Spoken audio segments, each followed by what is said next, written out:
Hey everybody, Michael here. As some of you know, I took an epic road trip with my wife and my dog this past week. So today I'm going to do something a little different. I'm going to talk about the road trip, share some videos and pictures and stories and other stuff. And I've been looking forward to this all week because you guys are really important to me and I want to share my adventure with you. I see I've got Arthur and Mrs. Muss and Pavel in chat already. Good to see y'all. Thanks for stopping by. So let me shrink myself down here. There we go. So the trip consisted of driving from our hometown of Downey, a suburb of Los Angeles, through Arizona, then into New Mexico, and then up to Denver. And that's the first real leg of the journey. This is what we did Friday into Saturday into Sunday, landing in Denver. Hey, Progs, how you doing? Hello, Queen. Okay, cool. Thank you for stopping in. Thanks for liking the video while you're here. I know you always do, and I appreciate it. And Progs, you're getting some exercise in. Cool. I have that planned for after the show because I ate a lot of really rich and good food over the last week. I got to work some of it off. Hey, Virus. Okay, so here's how we find Atlantis. Well said. So I'm going to use Google Maps and a series of pictures and videos and some other stuff to kind of explain what happened.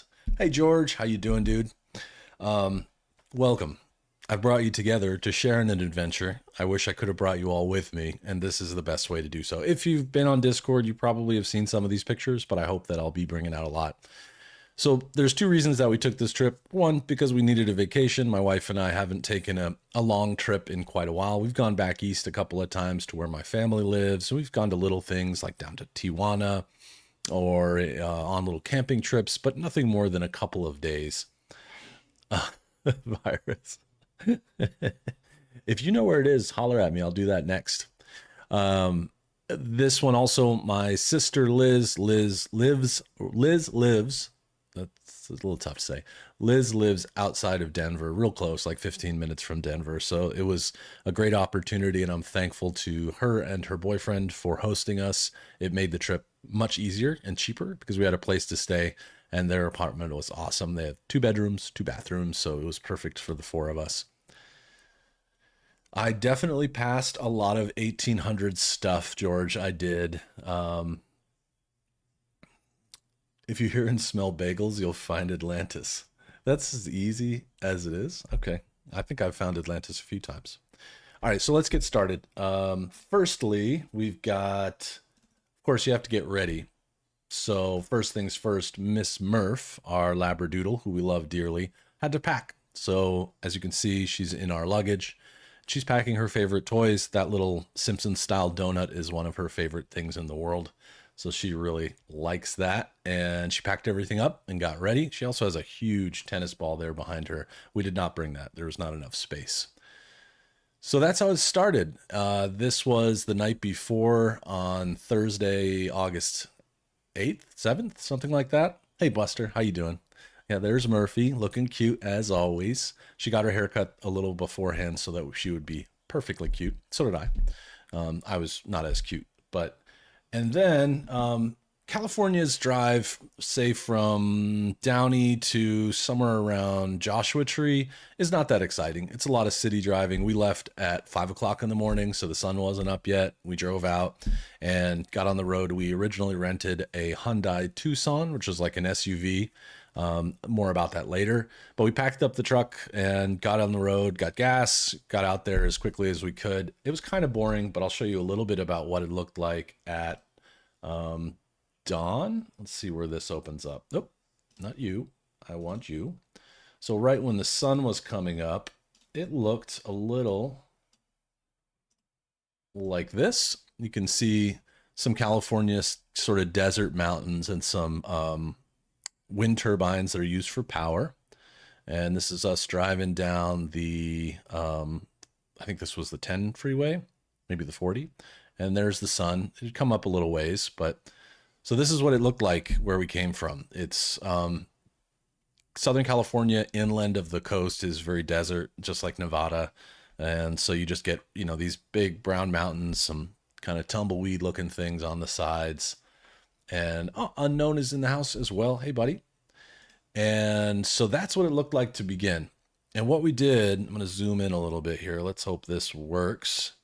Is right. So it was the 10 freeway. We drove through Joshua Tree National Park, which is pretty, but we've seen that a lot. So we didn't really take many pictures. It just looks like a desert with a lot of rocks and cactuses and stuff. And then Pavel knows this road.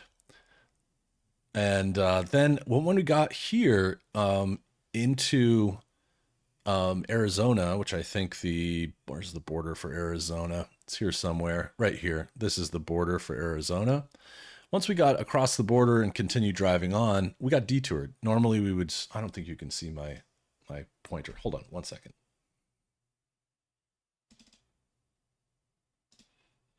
There we go. Now you can see my pointer, hopefully. Glad to hear it, Buster. You have the worst builds on Earth.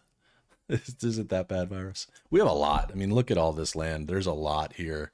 Like, there's just so many different things to see.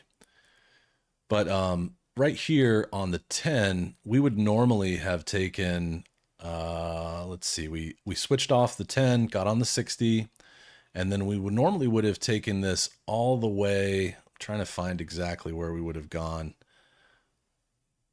We would have stayed on the 60 and driven our way in through a different route. But for some reason, they broke us off. There was a detour, meaning there was something going on, like some road work or something like that.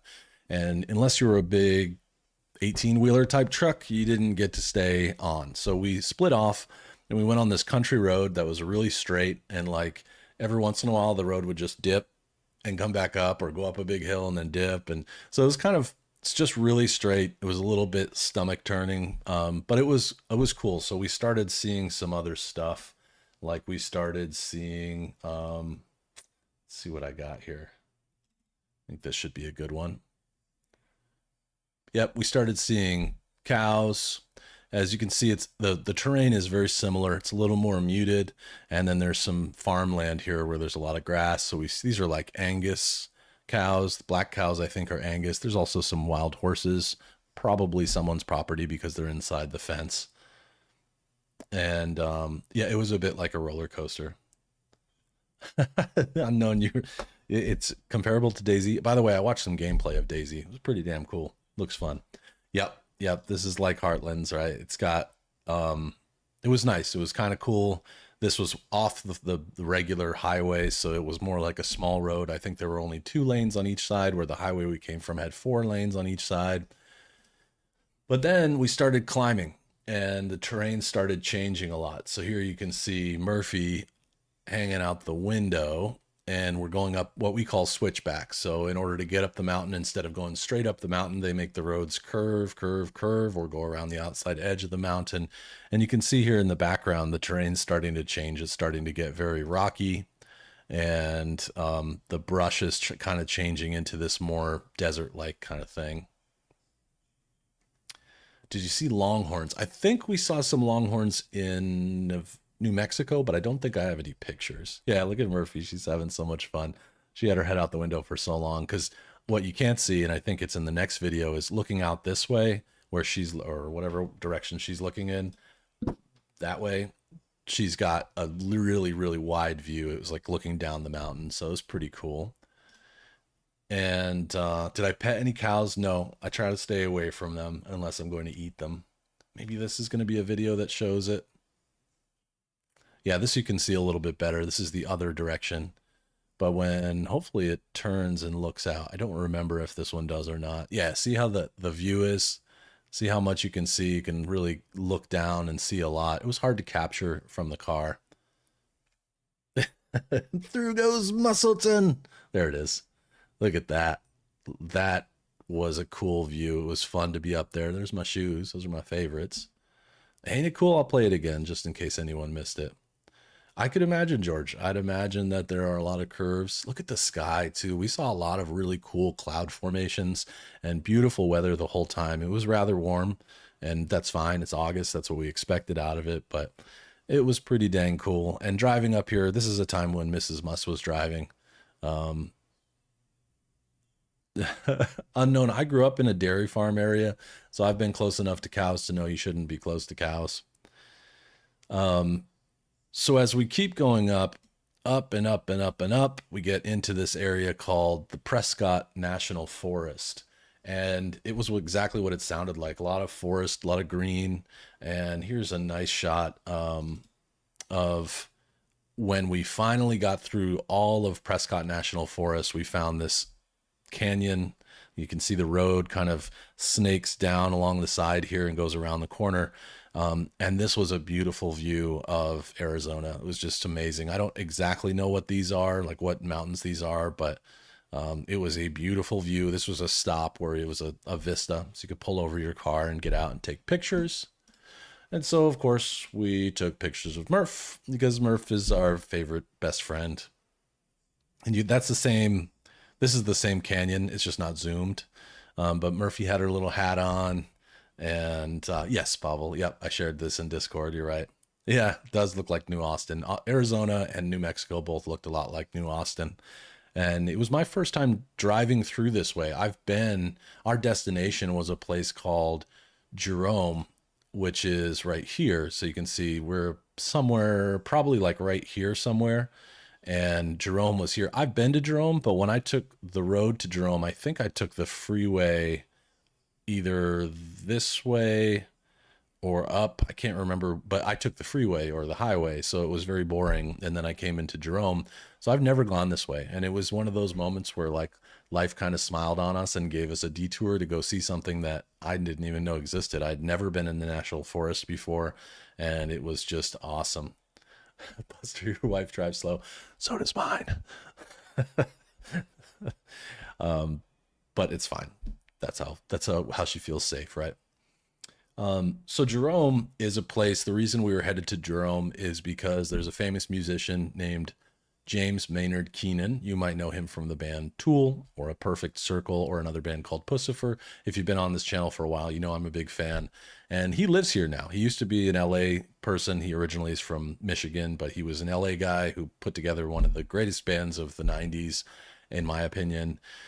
And he moved to Jerome to get away from the city, but also to start planting grapes and make a winery. And he moved to Jerome, which is where we eventually made it. And when we came out of the Prescott National Forest, this is what we saw. This little tiny mining town. Oh, that was a really short video. Little tiny place. I think I have another. On top of a hill. It used to be a copper mine. This one will probably be a little better, but you can get an idea. Same thing, switchbacks all the way up into the town. And this is a famous, I think this is a famous hotel. This, about 120 years ago or something, this was a copper mine. And looking in the other direction, which I probably have some footage of, there is a giant crater in the ground where they mined out a ton of copper. I guess you can't really see it too well, but it's this area down here. Then there's mines shafts going underneath this. It is an Alan Wake town, yeah. In each family, there's a driver for rally, that's me, and a second for safe commute. Yeah, that's my wife, 100%. I am definitely the rally driver. But so I guess the story of Jerome was that um, they mined it for copper. You can see a nice picture of it here. In fact, this little orange building, this is the hotel that we stayed at. I don't know if I'm covering it or not. Nope, I'm not. So this orange building is the hotel that we stayed at. And there's a couple other things I'll show you, but it's up here on the hill. You can see the J on the mountain. A lot of the west, on each mountain, they'll put the name of the city that the mountain is located in. It's not always the case, but often the case. And let's see what else I got from Jerome. Oh, in Jerome, there was a jail back in 1900 and something, 1905, that during a land shift event slid down the hill something like 285 feet. It's quite a far slide, but it's all still there. And it looks like this. This slid down a hill and somehow stayed intact. I don't understand how it happened, but this is on the corner of the city. Um, I get slowed down a little bit here and there too, but I think Mrs. Musk knows that I'm a trained rally driver. So, but this was fascinating to me that this jail, like, did I see Micah? No, but I would have thrown him in. But that this actually moved at some point for some reason. And I don't understand how it stayed together, but that's the way geology is, just really weird. Now, like I said, James Maynard Keenan has a winery here, so we had to stop into the bottle shop area.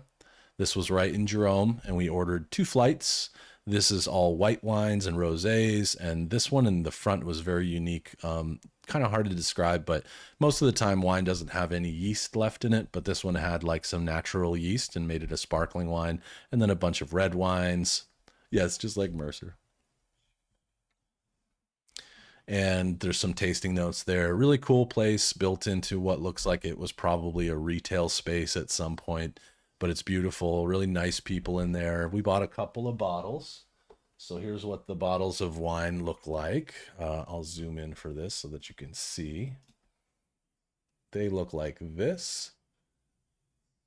And Caduceus, that word at the top, is the main name of his winery. It's also they also have a sub brand called Merkin, but a caduceus is the Triton. It's the thing that you see on pharmacies a lot. I think it's also the thing that Neptune carried, you know, that kind of thing. Looks like apple and grape juice. It's all grape juice technically. Buster, you get a hangover just looking at the wine. It's delicious. There was no hangovers. If you drink that much, that small amount, you won't get a hangover. If you drank all of this, probably. But you can look a little closer. Maybe it's not a Triton. I don't know what you call that. It's what you see on pharmacies usually. This bottle was made in 2020. So when we eventually get around to a special occasion to open that up, I'll be pretty excited about it. And I'm sure it'll be very tasty because wine gets better as it gets older, usually. Next up, we went outside and went to the I'm going to zoom in on this so you can see it. Oops, and I'm still zoomed in. That's not going to work. So this is one of the bands that James made is called Pucifer, kind of like Lucifer, but with a P at the beginning. And it has this character, Queen Bee. And if you look at her, she's actually supposed to be in the shape of a uterus. And the whole point of this is like, respect your mother because she's a badass. It's like a women's support thing. As a head, hey, buddy. Yeah, take your time with it. Drink a lot of water. Don't overdrink. And then 4-8 Wineworks is also owned by James. It's 4-8 is the Arizona is the 48th state that was added to the United States. So we went into this little shop, and to give you some perspective, we're standing right outside of that wine tasting area. So these are right next to each other. You can see the mountains in the background, real small town. I would love to share a wine with you, Buster. Inside, this is what it looked like. We had records, some, and there's me, and there's like just a ton of records. And then downstairs, they had merchandise from the band. Hey, Glenn, how's it going? And so I was lucky enough. Some of you may remember that I went to see, here's some a purchase that I made there. I went to see James Maynard Keenan's 60th birthday party at the Hollywood Bowl back in April 19th, I think it was. And it was a cool concert where they had three bands. Two of them were starring James. It was A Perfect Circle and Pucifer. And then Primus, which was another 90s band, very cool band where the singer plays the bass differently than most people do. And then the band Tool, which is James Maynard Keenan's original band, came out and did a couple of songs at the end. But they made a record, and this is my first time opening this since coming home. They made a record to commemorate the concert, and it looks like it's kind of a freaky looking cover. It's not that bad. It's just weird artwork. But it looks like this, and it was called Sessanta, which I think is the Italian word, because James is Italian. I think it's the Italian word for 60 or 60th. And so you've got Primus, Pucifer, and A Perfect Circle, and it's a single. Really cool. When I tried to buy this online when it first came out, it sold out in like seconds. So I'm going to open it. And there's a neat thing that I learned about this. Now, remember, I just said I tried to buy it online. The online version of it was a black record like you would normally see. And when I got it into the shop and found this one, it was the only one that they had. And when I was checking out, the team told me that the people working there said, this is a special edition of this record that the color of the record itself was chosen by the people who work there. And so let's see. I've not seen it yet. So let's see what it looks like. Oh, that's fancy. That's pretty cool. So it's kind of like a multicolored red with some black and gold in it. Pavel, I definitely listen to them. I think vinyl that you don't listen to is a waste, unless it's really, really special. But this is special, but I will listen to it. All right, Unknown, all good. So, and then it looks like on the back, I don't know if you guys can see this, but on the back it has the cover of the album inlaid on it. So you can see that alien feature creature, then you've got like the dude with half his head shaved, and then this big guy in the middle. So it actually has the album artwork etched onto it, which is pretty cool. You don't see this very often. And it makes me wonder, I don't think that this side of the record is playable. It might be, but I don't think so. It's only 3 songs, so I think it's just this. So it's a song from each of the bands that played. This is cool. I didn't know what to expect. We just experienced this together. Yep, super cool. And so I feel like not getting it online, kind of a blessing, because I ended up getting one that was a special shop design. Wait a minute, is there something else in here? There's something else in here. There's not usually something else. Let me make sure it's suitable for YouTube. Oh, neat. Oh, cool. It's a postcard of the shop. It's a postcard of the store that we were in. See the sign? See the sign right up there? This is... Thanks. Thanks, Pussifer. This is great. So I'll be playing that a little later tonight. I've not heard it yet. This is my first time opening it. I'm just going to gently put it in there. Gosh, I wonder, should I send that postcard to somebody or just keep it? Frame it? I don't know.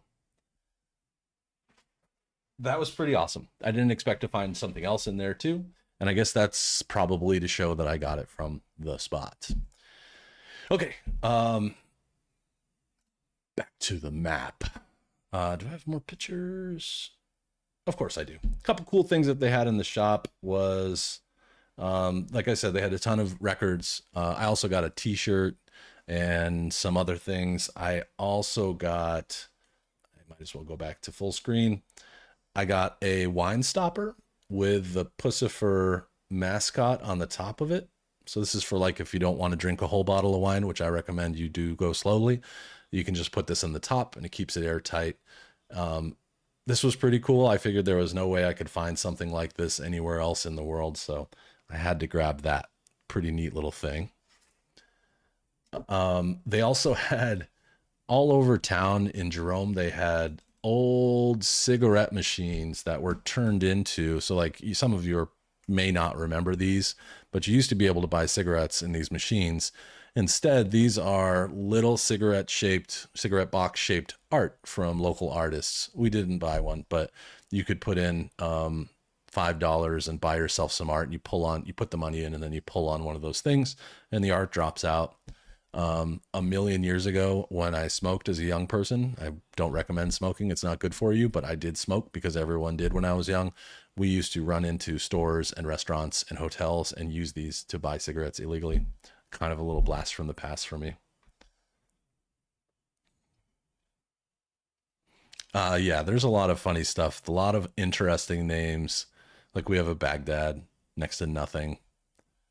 We saw a bunch of funny names. I think there's a, I can't remember what we were really laughing about one of these, but maybe we'll find it along the route.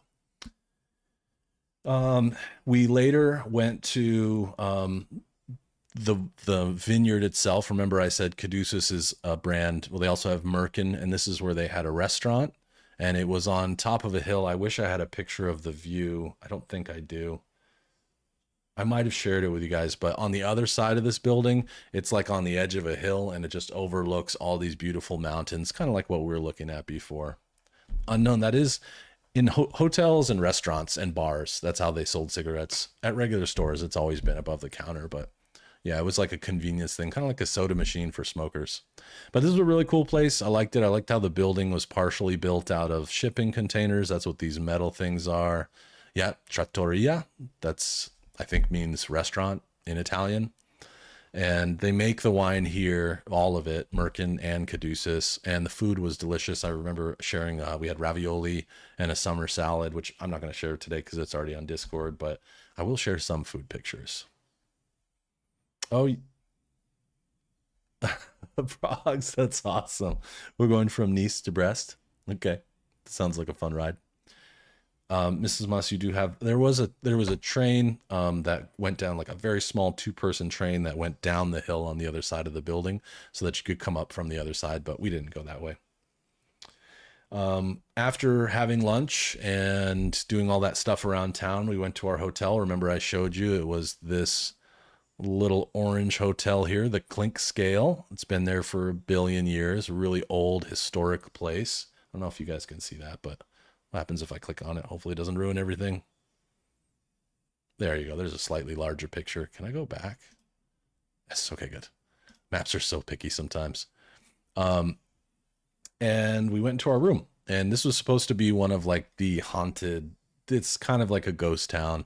And so they had some haunted rooms. And it was a beautiful room though, really nice. It was kind of old school and classic.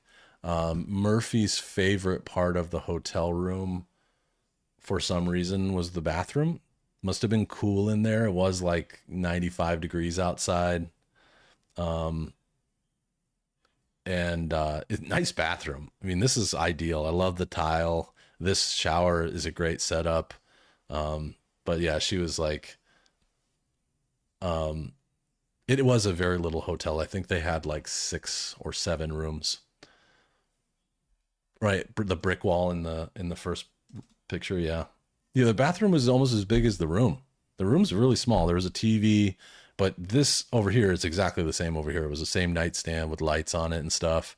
We only slept one night, but yeah, again, Murphy loved the bathroom. It is cool. It looks like something out of like a 1930s hotel in New York City or something. I'm a big fan of this. Some people don't like it, but I like this subway tile. And of course, the hexagonal tile on the floor was really beautiful. We're rating bathrooms. I do this a lot. I'm a big fan of good bathroom design.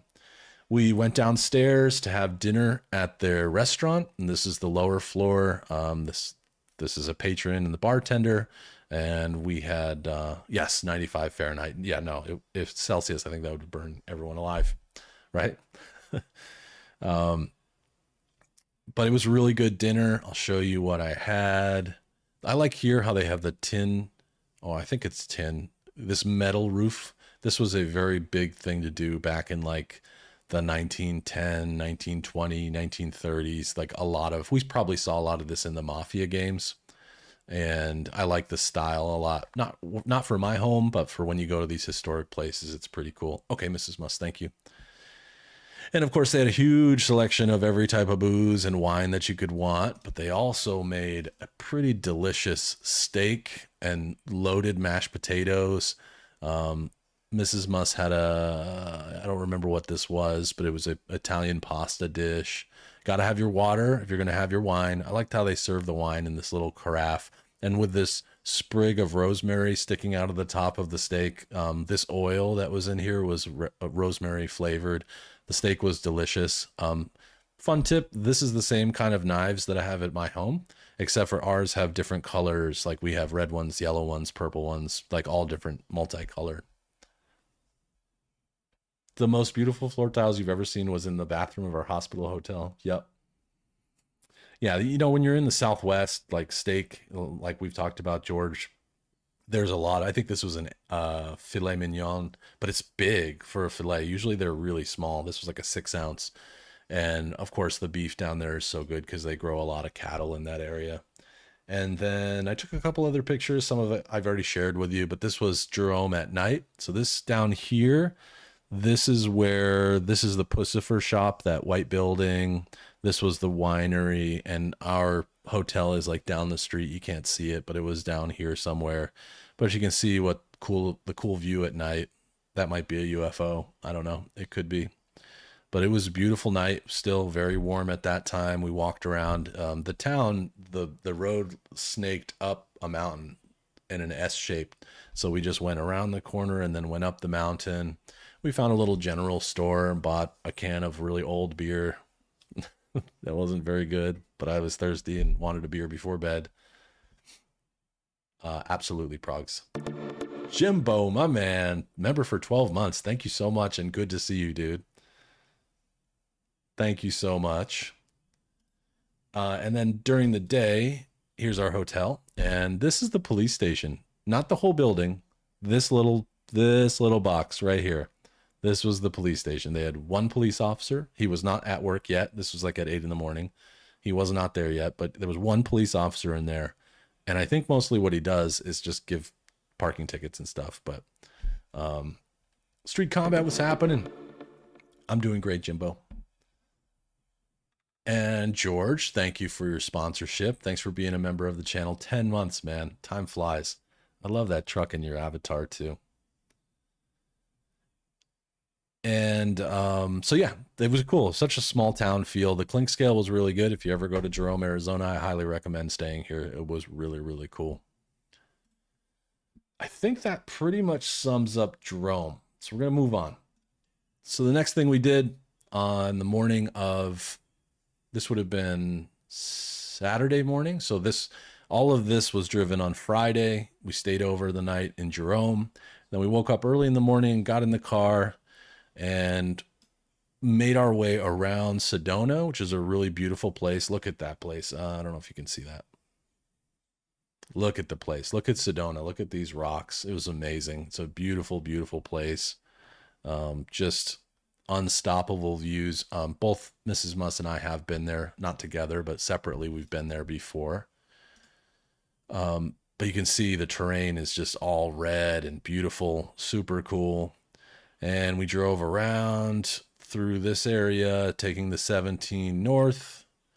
And then we went into Flagstaff. And something I learned about Flagstaff, I don't think I have any pictures from Flagstaff, but Flagstaff is home, and maybe we can see it if we zoom in, to a gigantic forest of what they call ponderosa pine. So basically pine trees, but it was gigantic and it was a beautiful drive. Flagstaff was a nice little town. For those of you familiar with the Grand Canyon, it's around here somewhere. I don't know if I can find it by eye. Yeah, Grand Canyon Junction. So I'm guessing the Grand Canyon is up here. Yeah, there you go. That's the Grand Canyon. George, I'm going to get to that. I am going to get to that. So we didn't get to the Grand Canyon. We stayed south of it and headed over through cool names like Canyon Diablo, the Devil's Canyon. And then you can see the terrain started changing. So let's look at some of the pictures and videos from Albuquerque. Where should we start? I don't know what this is going to show, but we're going to look at it. Oh, no, wait, I want to save that. I want to save that for a little while. Did we get any driving videos? That's probably swimming. I don't have a lot of photos, but I'll share some. So we were driving out here and just driving across the desert. It's beautiful red desert, rocks everywhere, what you would expect, kind of like a New Austin type of thing. And cruising around out here, we eventually came to a place. I'm going to have a hard time finding it on the map, but let's see. It was a long, long day. This was like an 8-hour drive. But at some point, we got to a place where very, very, very far away in the distance, we could see smoke. There was a fire. And behind that smoke, because you could see, you should have seen the draw distance, how far you could see. You could literally see like 150 miles. And because of that distance, and we could see just miles and miles of traffic leading up to whatever was on fire. And so we knew that there would be like an hour delay. I wonder if we can find it on Google Maps. But as soon as we heard about the delay and saw it, something came up on the side of the road that said, meteorite impact in 5 miles off this exit. So we took the exit because we didn't want to sit in traffic. We take the exit, puts us on this little road that drives us down just nothing, in the middle of nowhere. And every mile there was a sign that said, impact ahead 5 miles, impact ahead 4 miles, impact ahead, and so on and so forth. We finally get there, and it's this museum, like a building with information about, which would be, I don't know, I don't know how many meters that is. 150, 160, something like that. My math pretty much sucks. It was huge. This picture doesn't even do it justice. It was so amazing. And 50,000 years ago, and a meteorite that was 150 feet wide came into the atmosphere and hit the ground and made this huge crater. It was this picture doesn't even do it justice. Like if I zoom in on some of this stuff, you can see like how small these are viewfinders down here. Look at how small they are compared to this. Down here you can't even tell what this is. Even standing there, I couldn't tell you what that was. It was huge. Buster, told you. Be careful. Sometimes they might not be farts. Um, but it was huge. It was beautiful. It made me feel very little. It made me feel a little scared, a little bit frightened, a little unnerving to think that something could randomly fall out of space and make a destructive hole in the ground like this.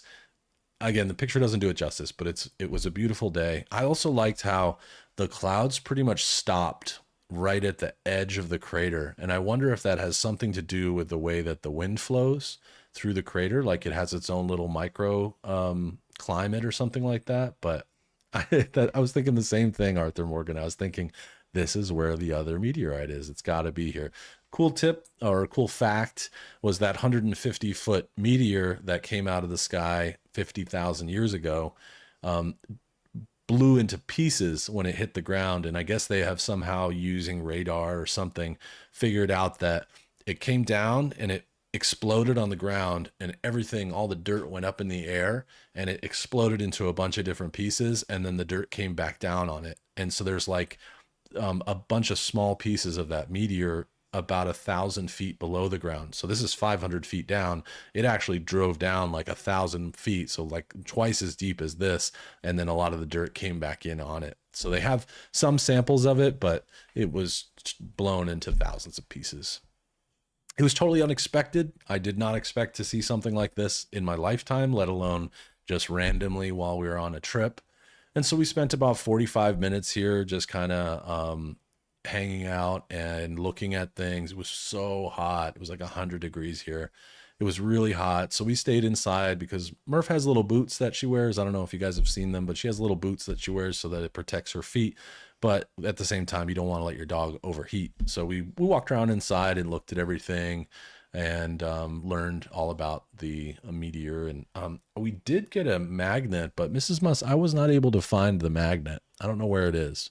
So if you know where the magnet is, break it out. I have no idea where it is. But we buy magnets pretty much everywhere we go. It's a good way to like keep track of travel.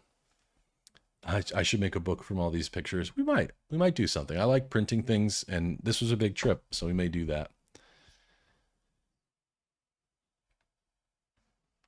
George, that must be crazy, herding that many cattle. That's insane. That is really wild. Do you have it? It's in your purse. We have the magnet. I'll show you the magnet that we bought.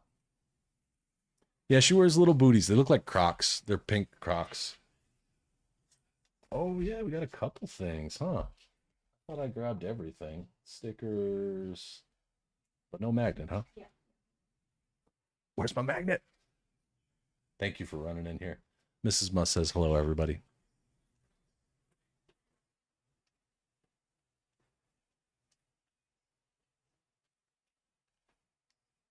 There we go. So, like I said, and for those of you who have, the few of you who might have been to our home before, on our refrigerator, we have magnets from pretty much everywhere we've been.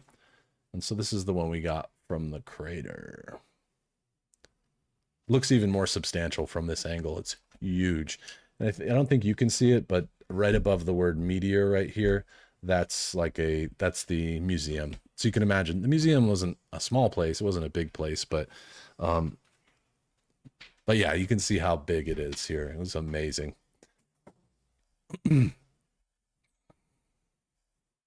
Yeah, Murphy got a lot of love for her Crocs. People kept stopping us, like, look, she has little Crocs on.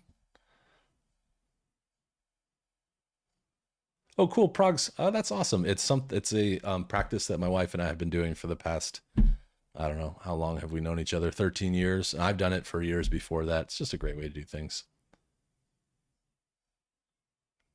Oh, cool. Glenn, you just helped me figure out where this was. So it was here. I wonder if we could. Yeah, there it is. Thank you, Glenn. There it is. The meteor crater. So you can see, like, looking at it from this view, how big it is compared to the museum. These white buildings are you can't see that.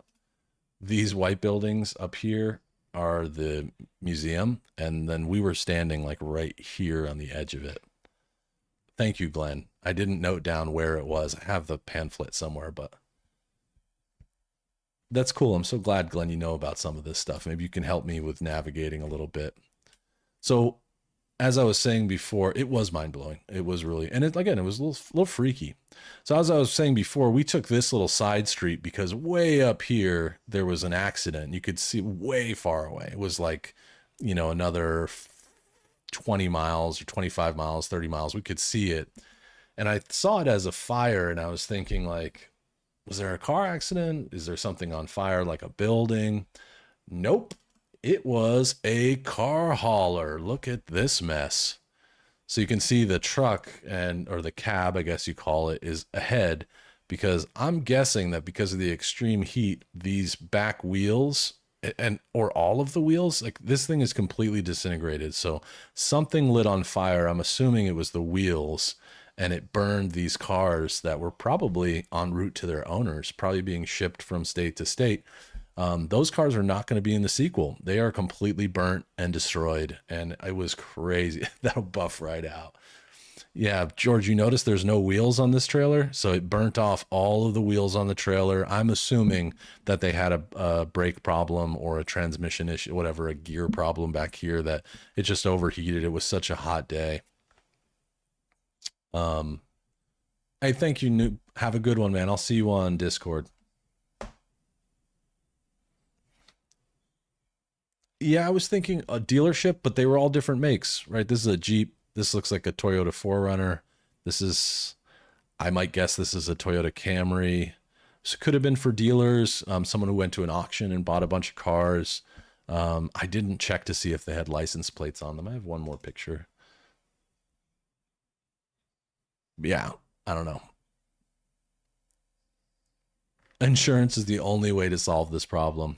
Yeah, I hope they had good insurance. I can't even tell what this is. I'm pretty good at identifying cars. Yep. Yep, George, I'm guessing they were just pushing too hard and or had a mechanical failure, but you could see in that first picture that the driver was smart enough to disconnect and get away from it. He drove up, that's probably 25 feet. He drove far enough away so that his cab wasn't damaged. I don't know if you can see that, but right there. That's his cab. So that was not damaged. This, total loss. Even the car in the front, like these two cars were still damaged. Um, so yeah. So that was why we stopped at the crater. And again, just like the detour that brought us through Prescott National Forest, this felt like a detour where the world just said, Michael and Mrs. Muss and Murph, you need to see this meteor. Because I wouldn't have stopped. I didn't know it was there. I would have passed the sign and thought, I wonder what that is. But I wouldn't have stopped if it wasn't for that accident. So um, don't tell the insurance company, but the accident was probably my fault in some weird cosmic way because we were traveling that way. The world just said, hey, you need to stop at this meteor. It was pretty cool. Um, so then we kept driving. Once this, it was pretty much cleared up. It was all pushed off the road and all safe and extinguished, and the traffic eased up. We drove further east through New Mexico or into New Mexico, and then ended up eventually long road, and it was beautiful like the whole way there. I don't think I have any driving videos, but I'll check and see. We eventually ended up in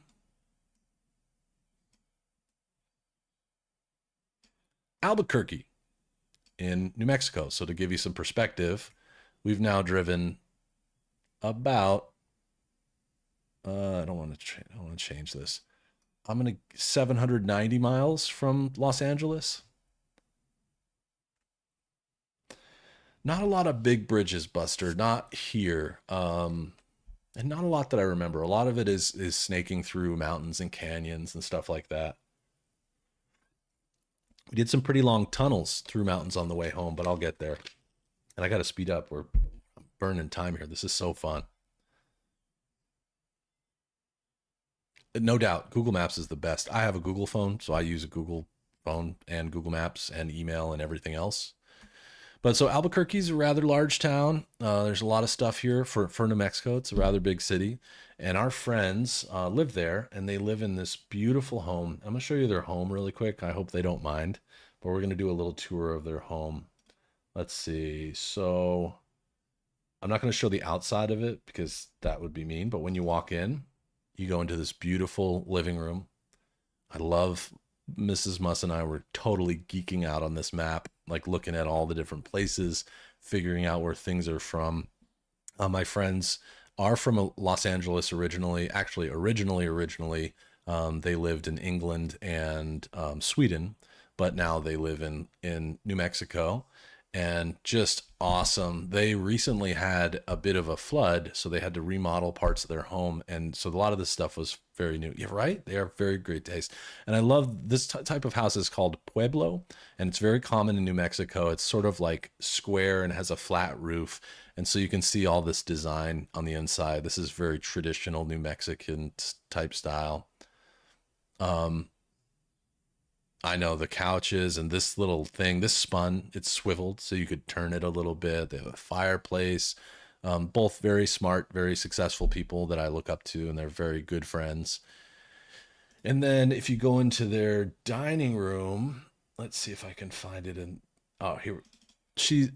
His wife is an artist, so she painted. I'll zoom in on it a little bit so you can see it. She painted this one here. Really cool painting of what looks like, I think it's a elk or cow. I don't know exactly which one that is, but really nice detailed painting. Love the colors. And they travel a lot, so they have, yeah, she's super talented. She's an artist by trade. So they have a lot of travel posters, and then this nice um, dining table, again, very like fitting for the house. I love the way the ceiling is exposed, right? And then they've got this like view into their kitchen, which we can look into next. I'm totally selling out their house right now. If you want to buy this house, let me know. Me too. The table was awesome. Beautiful kitchen. I love this seafoam green. This stove was badass. I can't remember the brand. I want to say it was Viking or something, but badass stove. I want this in my house.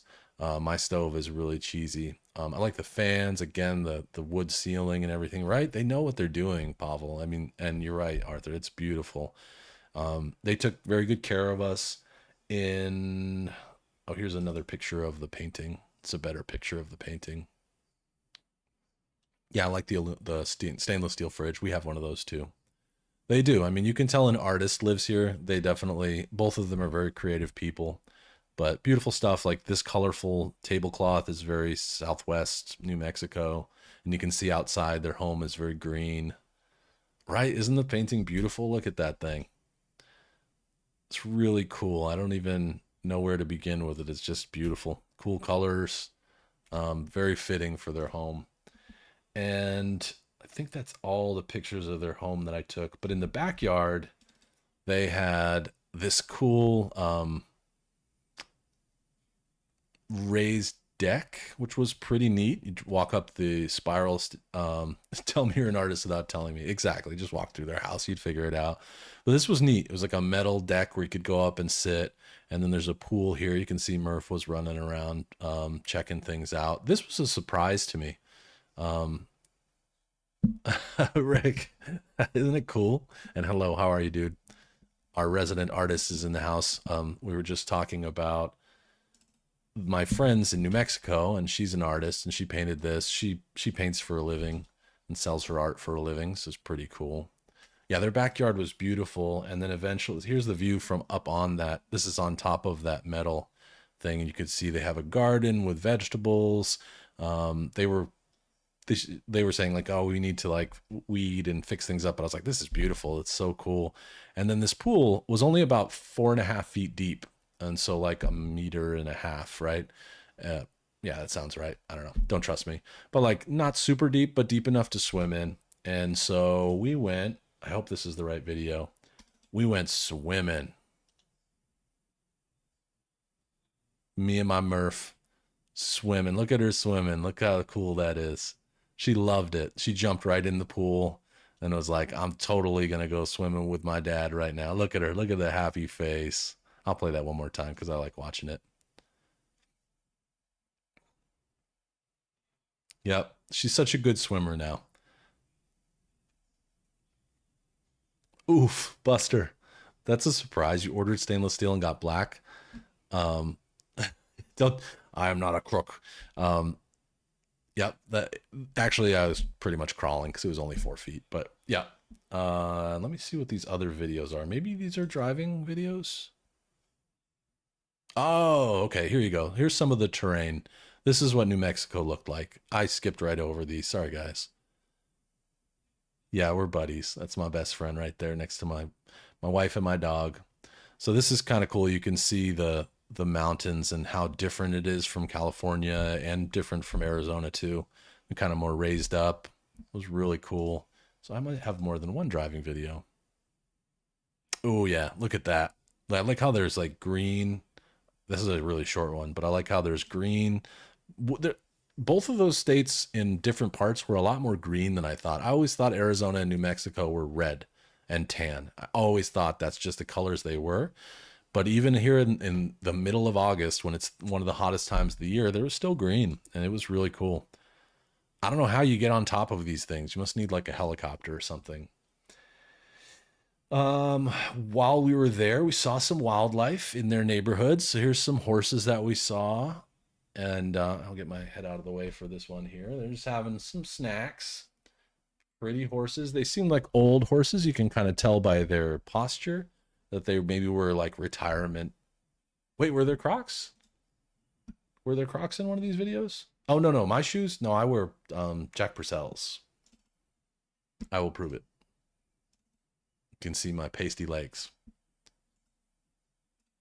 Whoa, whoa! It all happens so quickly. Purcell's, Jack Purcell's leather shoes. I love them. These are my legs. I'm wearing pants. I promise. My dog wears Crocs, and Crocs are super popular here. I don't have any, but yeah, it looked like those horses were kind of old and just chilling. But also in the area, there used to be a peacock farm before Albuquerque was developed there. So we saw some peacocks. I think that's what this is going to be. Yep, saw some peacocks. I hope you can see that okay. I think the blue ones are male. These are the birds that open their wings up and show you. They didn't for me. I believe those are males. And then there might be a brown one here too. But these were just in someone's backyard. We were just driving down the street and saw it, so we stopped and filmed them. But they're bright and that's a female there in the background, I think. Usually in nature, the bright, colorful ones are men, and the muted colored birds are brown and female. Yeah, I wanted them to open up. Rick, we can still be friends. Okay, cool. I have no problem with Crocs. I just have never owned any. I'm stuck on Jack Purcell's from Converse. Nice. I wear jeans all year long except for the summer, even though it never really gets cold here. But yeah, these were beautiful. I wanted one to open up, but they wouldn't. I guess they didn't want to. Right? Yeah. And I think that has to do with mating. Like if they want to get with you, they're colorful. Here's another picture of the pool once it was all opened up. It was a great swim. It was so shallow, but it was perfect. I would like a pool like this in my backyard. It seemed easy to clean, and it was really a blast. It felt good. Yeah, I'm waiting to come across a picture of Murphy and Crocs. I bet you I have one. Oh, I could have made some noises at them. Oh, that's interesting. Next time I'll try your method. um, we went to a diner in the morning. We slept over. We had actually, sorry, before we we went to a restaurant where I didn't really get a lot of pictures. It was just like a big place with a bunch of different food options. And then we went to a rooftop bar. I think I shared this picture with you guys, but this is Albuquerque in the background. We're probably on like the seventh or eighth floor. We had a drink here and kind of hung out and looked at the city and talked. And then in the morning, we woke up and we wanted to get out pretty early, but we also wanted to be good guests. So we brought our host out to breakfast. And she brought us to a little breakfast place. And look at this table that was outside. Someone broke the dang wheel and then they made it into a table. I felt that that was pretty cool. We did not sit there, but um, yeah, I would not dive in that pool, George. It was only like a meter and a half deep. Someone broke the goddamn wheel and then they made it into a table. We sat inside though, because even at like 10 o'clock in the morning, it was really hot. And I got this massive burrito with home fries. And this New Mexico is known for hatch chilies, and I guess there you either have to choose green sauce or red sauce, or if you're a local, you might say Christmas tree or Christmas something or other, and they give you green and red sauce. It's like the way to show that you know what's up. But this, it was a breakfast burrito, so it had eggs, um, ham, cheese, some more sauce, and I think it might have had that was probably it. Eggs, ham, cheese. Oh, maybe some like onions and peppers. But it was so delicious. Yep, wet burrito. I did not eat lunch that day. I just ate that and drove for like 8 hours to get into town. We just skipped lunch. It was so damn good. Me too. Me too. I love wet burritos. They are delicious. These you would call home fries. I don't know why we call them home fries, but it's something they serve with breakfast over here. Yeah, they just chop them up. Sometimes you'll see them with onions and paprika, like or green peppers in there. But I don't know why we call them home fries. I don't know. But for those of you who are familiar with the drink horchata, which is like a milk and cinnamon drink from Mexico, they had a banana flavored horchata here, and I drank like 32 ounces of it. It was so good. I know. I know. It was massive. Never had a burrito. Well, maybe it's time. It might be time, Rick. Uh, your keyboard is messing with you, Pavel. I knew what you meant. I don't think massif is a word, so I knew he meant massive. Another thing that was cool in Albuquerque is we went to a candy store, which is the same candy store where the directors of Breaking Bad went to get the blue crystal meth. And so they had like these stand-ups and some you could sit down and take your picture with like a bunch of blue meth. I thought it was neat. The lady that makes that candy is the person that they I think that they worked with to get it for the show. And she was kind of kooky. They're a little crazy, but I liked her. I like crazy people. It was kind of fun. Yes, Progs. I love that stuff. And the banana flavored one was surprisingly good. All right, Rick. Let's make it happen.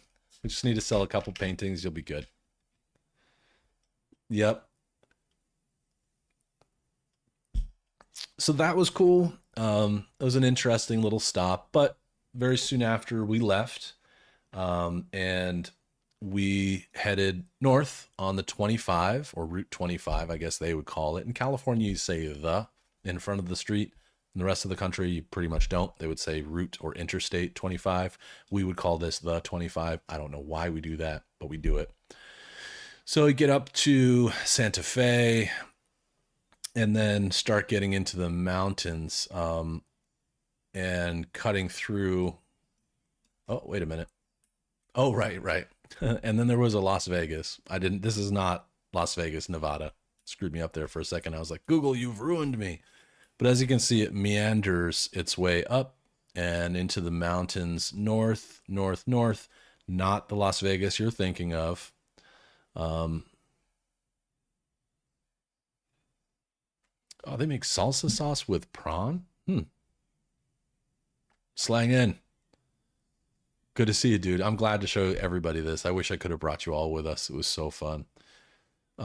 So we made our way up and up and up. And this is where let's see, we must be getting into Colorado. Right. The Colorado line here is right between Raton and Trinidad. Somewhere in here in the mountains, we had to stop for gas. And we stopped at like this creepy, weird. This is a Pueblo style building, by the way. So we were still in New Mexico. This was like in the middle of nowhere. And the gas pumps, I wish I took a picture of them. They looked like they were installed in like 1950. They were really old. And the people here were a little bit different. But we got gas and some Gatorade. Out of body gaming. Hey, road trip and didn't come to Buffalo. What's up, dude? Next time. Next. That's a little longer road trip. Good to see you. They're a little weird here, but we got gas and we continued on. We eventually did run into some rain, some big old fat rain that made it pretty hard to see. This was probably one of the lighter. There were points where you couldn't even see out the windshield. It was crazy. I'm not used to that kind of rain anymore. I grew up closer to out of body gaming, but where rain like that is normal, but it was a little creepy. It was scary.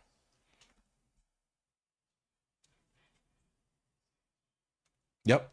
Yep. Thank you for reminding everyone, Rick. If you do need anything painted, Rick's a great artist and he'll give you 25% off if you use code burrito. You'll get the must discount.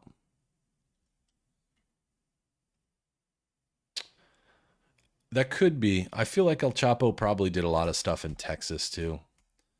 But yeah, it borders Sonora, Chihuahua. I don't know exactly where El Chapo came through, but that would make sense to me. This is about the time in the drive when that Hyundai Tucson that we rented started having brake failure, right when we got into the mountains. It was really fun. So like I would touch the brakes and it would literally like yeah, yeah, yeah, yeah, yeah, like shake so badly and grind. And so at this point we've gone about 1,000, close to 1,000 miles. We're headed up into Colorado. We cross over into Colorado and eventually get into Denver. It's funny, there's a Burlington here too. I grew up in a town called Burlington in the state of Vermont, like 2,000 miles from here. No doubt out of body. I agree. At least snow is like you can see and you can predict what's going to happen. Yeah, he is a pretty ubiquitous guy, Progs. So this was the first leg. This was Friday, Saturday, Sunday. We arrived in Denver, in the Denver area, to meet up with my sister on Sunday. The first night we were there, we basically just chilled out. Her boyfriend cooked us some dinner, just basically talked and caught up. And they have a little Frenchie, a dog, and Murph and the Frenchie played, and we just hung out and like talked and listened to music and stuff. Made it early night because we started early and we had driven all day. We're about halfway. I'm going to start going a little quicker through all this stuff because I do want to get through it. But next day we went out in the city of Denver. Oh, definitely. Out of body, when you go to Burlington, let me know. I know that area real well. I lived there till I was like 16. And my parents still live in that area. So I can definitely give you some heads up. We did see bison. I didn't get any pictures of them. They were on the side of the road just chilling.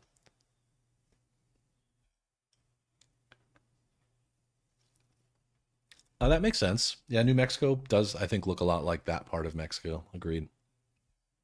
Yeah, that's why we split it up, slang, and we split it up over 3 days because I wasn't doing that whole trip in one day. That was crazy. So, Denver is a big little city. I mean, it's not the biggest city in the US, but it's big. We had a lot of fun here. And one of the first things that we had to do was go to the state capitol building. And if you notice way down here, it says 1 mile above sea level. So on this step, Murphy and I were sitting 1 mile above sea level. It's kind of a cool little thing to do. This is where the state house operates. So congressmen and or the Congress and senators and all the other people come in here to do work. But we were lucky enough to go early enough in the day when there was nobody there. So it was kind of cool. And then we walked around, checked out the convention center where they have this like gigantic bear statue. See the little person right here? Little person hanging out. Yeah, that's a classic building. I'm sure that's been there for a long time. My ears popped a lot throughout the entire week because we went up and down the mountains into canyons everywhere. Here's another angle of that bear. It was huge. I mean, I'm guessing it was 30, 40 feet tall. And that's their convention center. So like when people come into town, like Comic Con or whatever would be held here. There's a lot of cool street art. Looks like for a minute I can just flip through these. A lot of cool street art. I appreciated this one a lot. This kind of like um, lucha libre character flying through the air. And then we had another one, which was another thing, kind of like the Pussifer logo, right? Like kind of like this thing, shaped kind of like a uterus, and it says "Don't tread on me." If you people who know human anatomy can probably see that, but it's also based off from a very famous American national pride poster that has a snake that says "Don't tread on me." So this was like a woman's empowerment mural that we found that was kind of cool.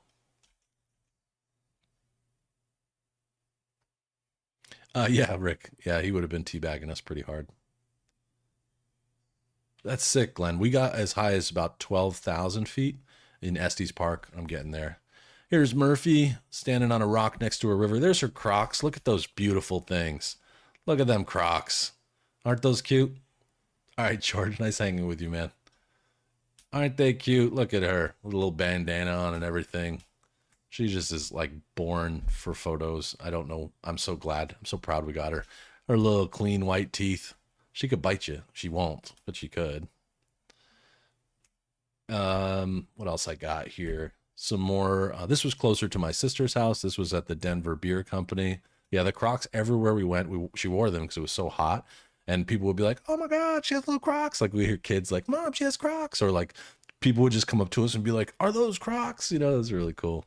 Barkley, she's like Barkley, but she's nice. This was a beautiful mural. I really love this kind of artwork. Like I wish I could do stuff like this. It's super cool. Um, Oh yeah, yeah. I have purchased Crocs. It's just not for me yet. I'm not saying anything bad about Crocs. Maybe I'll get a pair just because of what we've been talking about. I found Base Camp Hotel. As those of you who are in Discord probably recognize the Base Camp. I figured that in a few years we'll just buy this place as the Mustang and we'll take it over. We'll need to paint it and stuff. I don't know. This looks like it would get pretty hot during the winter, but in the or during the summer. But in the wintertime, it would be nice because the sun would warm the building. But I thought that was funny. I was like, hey, base camp. That's great. There it is. Oh, look in the reflection. You can see one of my telltale. That's a Pellegrino bottle. I drink. There's one right here in my hand. This is Perrier, but hmm I did go into the Coors Light Mountains. You damn right. We'll get there in just a minute. I insist that we we get a pool at this. Yes, I agree. I am a avid note. Oh my God, look at all the dog hair on my hat. I did not realize that. I am an avid note taker. When I go on travels, I take notes. I take stickers. This is a sticker from that same brewery, The Great Divide.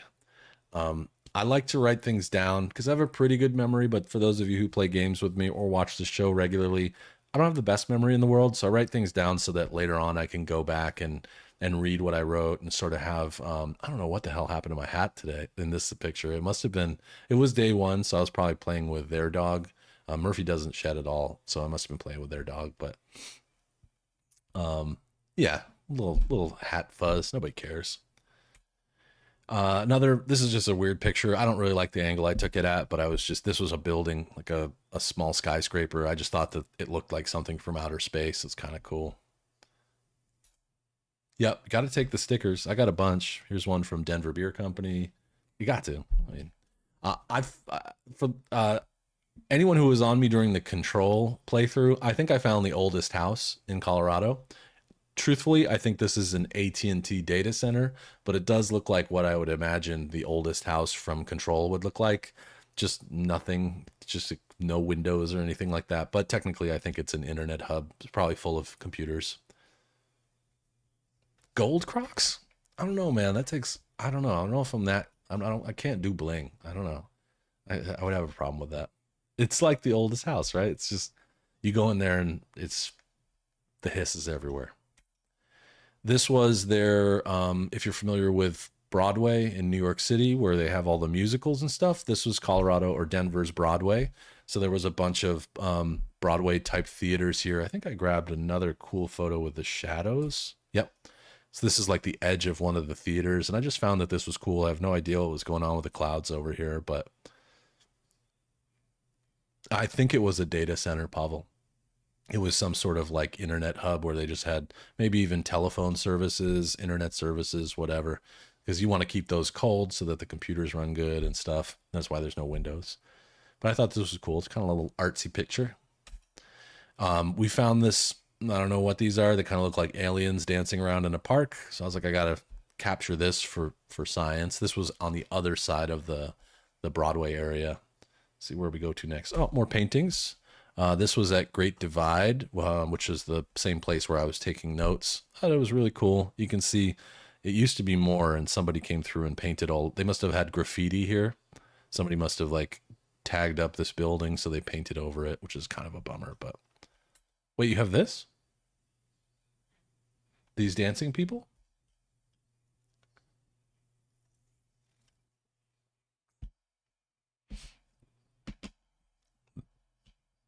Oh, neat. I wonder what they are. I have no idea. I mean, just happy people dancing. I'm happy with that. They kind of do look like the Greys, though. The dancing people. This is cool, right, Pavel? Yeah, I just saw it. Like, I just looked at it. I'm not a big photographer, but I just saw it and I was like, that's cool looking. A little creepy. A little creepy. This is badass. This would make a really cool tattoo. Not for me, but I loved it. I like saw this across the street and just ran across and took a picture of it. It's huge. It's like probably 8 feet tall. I love this kind of artwork, and I will snap a picture of it every time I see it. I think this was on. I don't remember what I this. I think this was a restaurant we went to later in the trip. Pretty cool though. I like how everything's like very symmetrical down the middle. Even the face up here, all this stuff, it's all symmetrical. Pretty damn cool. Except for the shadowing on the eyes and some bubbles over here, but still really neat. Speaking of graffiti, there was a lot of it, and I like stickers, and I found this, and I was like, oh, this is pretty cool. It's a neat way to decorate that kind of stuff.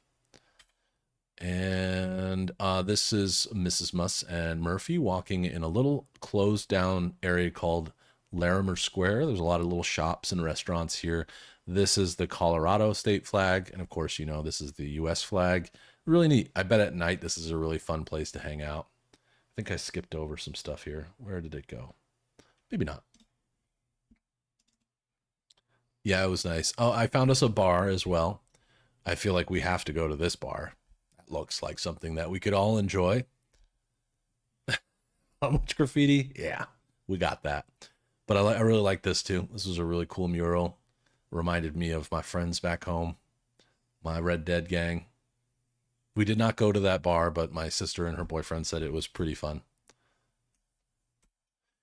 Some This is for Breckenridge Brewery. Breckenridge is a town west of Denver. This was in Denver, but Breckenridge Brewery was in this building, I think. Kind of a cool, like, Native American type painting. Um, some cool street art, or not street art, modern art. These are all shipping containers, like you would see on a boat going across the ocean. To the bar, senor. Ahorita. I don't know. I like stuff like that too. I don't know how to weld, and I don't at this scale. I don't even know how they did this because these things are huge, but pretty cool looking. And food. The day that we went to, the last day we were in Denver, on that Friday, we went to, and these are multiple days. I just picked regionally so that it was easier. Breckenridge is a great ski town. We did not go, but I've heard great things. We went to this restaurant, and this is birria tacos made with lamb. And then this is the consomme, which is like a soup that you dip the taco in and then eat it. It was so freaking good. This was at a place called Federales. Um, it was delicious. Yeah, Arthur Morgan is popular in America, and she's been here. And then we had some taquitos, and this is just regular salsa. It was really good. Oh, thank you, Arthur. But this is what we did before we went to the baseball game. And the stadium is right on the edge of the city. So you could be walking around where I took all those pictures and just go into the stadium. We had pretty good seats behind home plate here. You can see the mountains in the background. And it was, ironically, it was the Colorado Rockies versus the San Diego Padres. San Diego is only 2 hours south of me here. So great game, really fun. Oops. Well, that's my beer. And you can kind of see that we were sitting against a fence, which Murph took advantage of. No Crocs because it was evening time and she didn't need it. Yeah, it was beautiful. It was still warm, but it wasn't terrible. There's my Mustang hat hanging there. And Murphy was all like looking, watching people play play the game. It was really fun. So that's all the haul I got from Denver. Let's move on to the next day. Let's see. The next day is pretty cool, but it'll be really quick. So the next day, we took. You can hit a home run, Buster. I'd like to see that. Yep, they let her in because she's a service dog. She's a real service dog too, not a fake one. She's trained, so they let her in. They were actually really good about it. So the next thing we did was go to Cañon City, and Cañon is the Spanish word for canyon. And so we went back down, back the way we came, about 2 hours out into the middle of nowhere in this area, and we got to ride a train through a gorge. So if you've ever heard of a canyon, the difference between a gorge and a canyon is that a canyon is wider than it is tall, and a gorge is taller than it is wide. So for example, this is a pretty good view. This is part of the train. Actually, I'll start at the beginning. This is the train we rode. Old school train, had like Santa Claus on the outside of it, but old train. You could see this is this here was where we were sitting. They have like glass roof. Exactly, not that kind of service animal, out of body. And Murph definitely wanted to play ball. So we boarded this train, and I considered robbing it, but they were nice and they fed us, gave us wine and stuff. Our seats looked like this, and this is what we had for lunch. I had a turkey bacon sandwich. Mrs. Muss, I think this is some sort of cheeseburger of some kind. We had a couple glasses of wine, and the train's going backwards. They didn't drive like our gang, but it was nice because we had like the glass here. Yeah, it was tasty. That lunch was good. Chips were made homemade. This was like some sort of jalapeno, like spicy aioli. It was really good. I enjoyed all of this. I dug it. And the wine was good too. It was not cheap. It was good wine. It's making my mouth water looking at it. And then looking, this is the rest of the train. I think I showed some of you guys this picture already. You gotta take pictures of the food. I take pictures of my own food at my own house. But you can see everyone had their own table on this level. There was a coach class where they didn't have tables, but that's for the peasants. Just kidding. We splurged. We normally would get coach. But it was really fun. Old school train. It was fairly stable, but there was also a part of the train where you could go outside and stand with this guy. He worked there, and actually stand out here and look at things as they were going by. And I have some cool video that I have to attribute to Mrs. Muss. Now the gorge is long, and so like while we were going, we saw things like this. There's a view of the train. I hope you guys can see that okay. I can't zoom. But this is what it followed along this river, which I think might have been the Colorado River. And you can see, looking back, you can see all this stuff. This is kind of after we were coming back through the gorge. I'm glad. Oh, no doubt, Rick, most countries have more train connectivity than the United States. It's pretty rare. This is a short run, too. It was like an hour in one direction and then an hour and back in the same direction through the gorge. Here's another one where Mrs. Musk caught some people rafting. I don't know if I wish I could make these not vertical or zoom in on them a little bit, but these are people whitewater rafting down the Colorado River. Kind of cool. Thanks, Pavel. I think this is fun. It's like a podcast about my trip, but it's live, not like that. And let's see, is this the one? Okay, this really shows you what a gorge is. Remember, gorge is taller than it is wide. So this one, there's a bridge that goes across, and I've been to the bridge before, but I've never taken the train. So about 10 or 13 years ago, I went and visited with my father came out for work, and I met him in Colorado, and he brought me to the bridge, which was a scary experience because it's really high. But check this out. That's the bridge right there, that little line across the top. And that's what I mean by a gorge. See how tall it is? It's just kind of cut into the earth. You can see the train. Yeah, something new, something different, Pavel. I like it too. But this was like, I'm like, how did you film this? It was like she had got caught the perfect moment where you could get all the view in really well.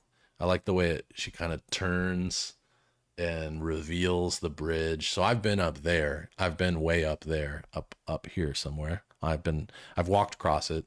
It's big enough for a car to go over, like a truck to go over, but it's a suspension bridge, so it's kind of shaky and weird. That was crazy, great. But so there's that. Like I said, this will be a quick part because there's not a lot. Here's a picture I took out the window of the bridge so we can zoom in on it a little bit. Maybe even see some people up there. Maybe those might be some people standing there looking at the train. But this was the view from my seat. It was really nice. Yeah, Mrs. Muss is good. She does all of Murph's public relations stuff, so she's done well. So after we went on the train ride through there, which was a wonderful day, it was really fun. We went back to stay with my sister. We went and they have a pool and a hot tub at their apartment complex. Her boyfriend was nice enough to cook us some dinner again. He cooked some kebabs and we had a salad with that. And we just went swimming and hung out. And again, I think we watched a movie. We watched a scary movie that night, I think. We watched High Tension. It's a French film from the early OOs. And then the next day, we all got together and went to a place called Estes Park. And Estes Park is, get my map. We're going to add a destination. Actually, we'll remove this because we've already been there. We'll add a destination. So we went to Estes Park, which is north of Denver and home to some big, huge mountains. Arapahoe and Roosevelt National Forests and National Grassland. So Estes Park is just a huge mountain range. And so let me see what I can get here. We drove up and up and up, and here's a picture of the second rental car that we had. So you can see we're pretty high in the mountains here, but there's mountains above us. I don't know what the elevation was here, but I'd assume it was something like, I don't know, 10,000 feet or 8,000 feet, something like that. That's a little Volkswagen Jetta we got. Great car, by the way, if you're thinking about buying one. And I think this should show us the view from that where we were. So you can see you're pretty high up. There's tons of mountains everywhere you look. And it was beautiful, wonderful day. Here's a panorama that I did from that parking spot. I like how it kind of made a smiley face out of the picture. Beautiful place though. Lots of wildlife, and we saw a lot of different things. I'll probably catch a couple of them. Here's a video I made with my gimbal of the same area. Kind of gives you a little, I feel like the gimbal gives you a little bit better scale. You can see those are some pretty big trees below us. And then another one here. This is us driving up the mountain. You can kind of see that there were no guardrails or anything. It's kind of crazy. Like there's no guardrails on the side of this park because they want to keep it natural. There were times when we were driving on the way down, like right there, it just drops off. There's nothing on the other side of that. These poles are here so that when they're plowing, both during the summer for rocks and during the winter, I don't think they plow a lot, but in the early season when they get a little bit of snow, they can plow and not go off the road.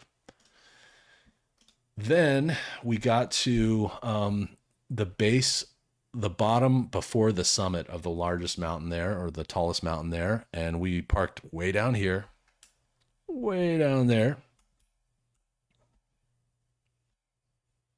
Oh, good, Progs. I'm glad you're enjoying this. We parked way down here, and you can see see what I'm talking about? Like we drove all the way down here and then parked here. Now in September of 2007, I came here and this was all covered with snow. Even though it was September, it wasn't wintertime yet. I walked up these steps in about 6 inches of snow and it was freezing cold and it was crazy. These steps, you might look at that and say, that's easy. I could do that. Remember, this is at like almost 12,000 feet elevation. So the air is really thin. Like look at the size and depth of this hole here. The air is really thin. So you're winded very quickly. Oh, Pavel, thank you so much. 9.99 super chat. Thank you, dude. That's huge. Thank you so much. I'll put a heart on that. Thank you, dude. And so we walked up this. Oh, that's cool. You can reply to it. That is neat. Must be a new feature. I've never seen that before. Huge hike, very tiring. But then when we got to the top, it looked like this. Beautiful views in all directions. Again, last time I saw this, it was covered with snow. This was just one side of it. Here's another view showing 12,000 feet above sea level and just mountains as far as you could see. And again, excuse me. I had never seen grass up here ever. And it was really interesting to see it in the summertime. Here's another view from the other side. This is on the left side of the mountains. Bitte, schon. Beautiful. Again, it's hard to capture these things on your camera. Like this is from my DSLR, but it's really hard to capture how big this really is. Bless you. Thank you, buddy. It's just amazing. Thank you, Pavel. Here's my sister up on the top of the mountain. She's fun. I like her boots. These hikers are cool. I need something like that. Here's Murph again at the lookout. And I think it's this I took with my DSLR as well. I don't know how to pronounce that, Prox. You're going to have to teach me sometime. That sounds cool. I like speaking German. The very little that I know I learned from you. Yeah, Liz is awesome. She's a great sister, good friend. What's cool about this is the same place, but if you, my camera only zooms so far. I don't have like I have a decent lens on it, but it's basically for taking close-up pictures. But if you zoom way in here, he's blurry, but you can see there, that's an elk, big ass antlers. And he was just chilling in the grass, just relaxing, probably had lunch, was just sitting. But it also shows you scale of how far away he really is, because I couldn't get it. Oh, you guys ready for some animals? Yes, elk, just like Red Dead Redemption 2. Yep, same kind. It was a male elk. Let's see how this goes. This is some more of Mrs. Muss's photography. I wish I could zoom in on these, because I know some of you are watching on your phone, but many of you. But that's a moose. It's a female moose. You can tell because it has no antlers. But that's a moose. And then hopefully, I don't know where this video goes, but there was right here, there's a baby moose, little tiny guy. And this was just, we were coming back and just looked off to the side of the road and saw it. And yeah, it's Jimbo. Yeah, Jimbo and his mom. Yeah, giant. You can just barely see it. But it was pretty cool. Oh, Nazdrave.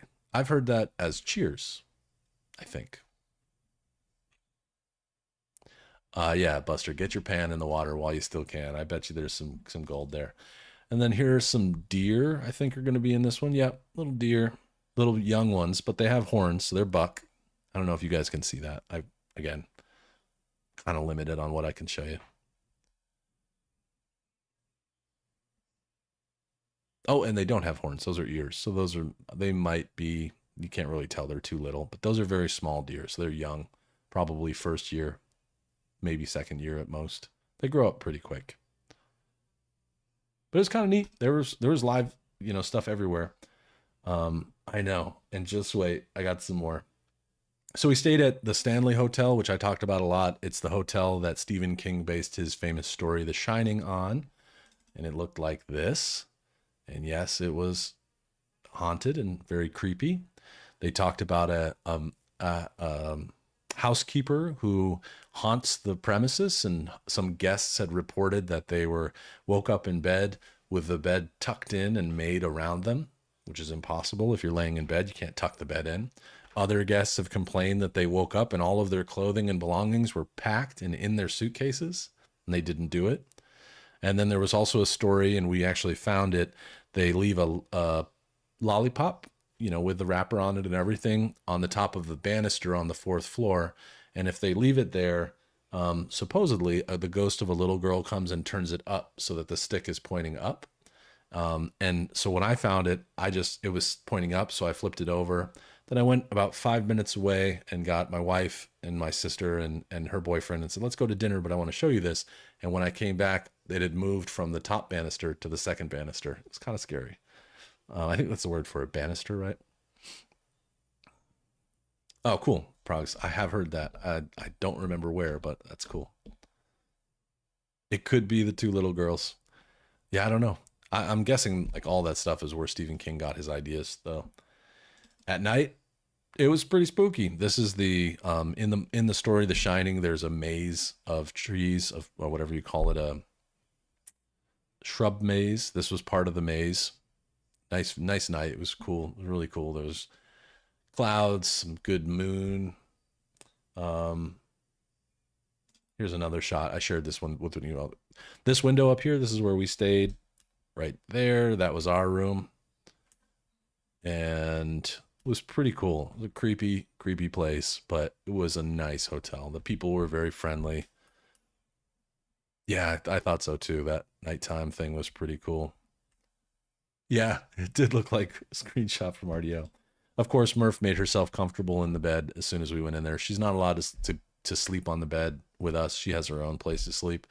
When we travel, we let her kind of climb up on the bed because it's not our bed. But look at these little feet. Look at those things. You could just eat them. I bet you did, Buster. I wouldn't be surprised. She also took a liking to the couch in the room. She just loved it. She was tired from the day because I think going up in the altitude and going on that little walk made her tired. Um, Here's something cool. This is another elk with no horns, so I'm assuming it was a doe, a female elk. But when we left in the morning, they were just walking around in the parking lot eating stuff. It's crazy. Like, look at this video. Is it this? Look at that. Look at the size of that thing. Who's a giant, and then his little child just sitting there like, "Hi, hello." Crazy. Look at that thing. I don't know if again. I wish I could zoom in, but look at that thing. It's a big girl. So they were just hanging out in the parking lot. There was a lot of them too. Like we only took pictures of these two, but there was probably 6 or 8 of them. Yep, they were really peaceful looking animals. I already showed this one? Yes, I did. Almost done. Here's the hedge maze. It looks like it's rather new because it should be taller, but it was kind of cool. We tried the maze. It was really hard. I couldn't figure it out. And here's the view of the mountains that we had from our room. And the night before, we went to their whiskey bar and had a nice drink and some dinner. It was pretty. You could see all the old architecture and old styling. Again, there's that tin roof. Now that's a mirror, but you can see the tin roof. These plates that they put in the roofs, very common in the early 1900s, in the US at least. And this shows you a little bit of the interior of the place. It was very old school and kind of creepy, but I think anything that old is just kind of creepy sometimes. I think my sister filmed this. Pretty cool place. Really, really, really good experience. I loved staying there. It was super cool. I would absolutely go back anytime and stay again. That was one day. Then the next day we went to check out Red Rocks, and for you music fans, one of the best outdoor theaters in the United States. Not the best, but one of the best. It's really a great place. We talked about it on Discord a bit, but in 2007, I saw the band The Smashing Pumpkins here. It was really great. A lot of fun. Beautiful, beautiful scenery. That's Denver way back there. That's the city of Denver in the background. And here's a nice little video. A lot of you have already seen this one, but got this huge rock going down the left side, and then it makes for a really great sound experience. All of these seats are good because it's a rather small venue. It's all good. You don't get a bad seat. I sat pretty close to the front. I got lucky when we went, but there was nothing good playing. Well, nothing that I considered interesting playing when we were there. Otherwise, I would have gone. Yeah, it's awesome. It's so cool. Okay, a couple more things, and then I'll let you guys get. We already did Albuquerque, Denver, Estes, and the Stanley. Oh, Garden of the Gods. This is quick. Gardens of the Gods is a place, just a beautiful place with a lot of rock formations and some great views of the Rocky Mountains. I mean, does that not look like a painting? Look at these things. It's beautiful. Yeah. Yeah, we've all done the online challenges.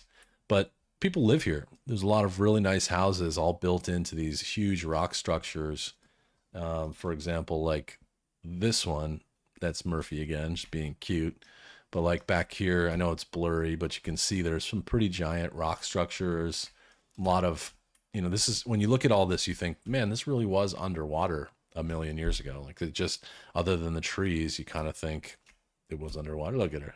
How could you say no to that? Look how crisp the picture is, too. She's all like, I don't want to get back in the car. Can I just stay here for a little while?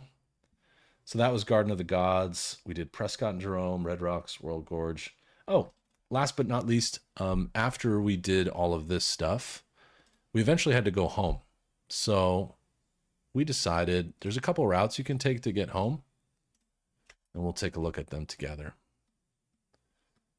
So you can go more or less the way we came. But since we came this way, we decided to go home through the Rocky Mountains, through the state of Utah, dip back into Arizona for just a second, go through right past Las Vegas, the real Las Vegas in Nevada. And then this trip, if those of you who know me know I've done this a million times, this drive, it's 4 hours of absolute boring. Dream like stream. Oh, thank you for the 10 euros. Thank you so much, Arthur. I'm so proud to share this with you. I mean it. I wish we could have all gone. I wish I could have like live streamed every moment of it. There was not a single moment that wasn't fun. It was crazy. Thank you so much. Thanks for contributing. So we decided to take this northerly route. I gotta mark that one too. Boom. And it was really fun. I've never been in the state of Utah before. In Utah, you've got things like Moab, which is a beautiful park full of interesting rock formations. You might recognize this one from Red Dead Redemption, sort of. I think that's what this is more like what I think some of the rock formations in, especially Red Dead Redemption 1, a lot of it looks like Moab. And then you've also got Zion, which I think is closer down here, Zion National Park. Again, just beautiful. I know you really can't see that, but let's see if the pictures come up. Another beautiful place with lots of canyons. Just a grand, grand place. We stayed in a little town called St. George, but here's what it looked like on the way over there. There's two things I want to do. I want to first make sure. Oh, Mrs. Must has been sharing all sorts of stuff with me here. Hang on.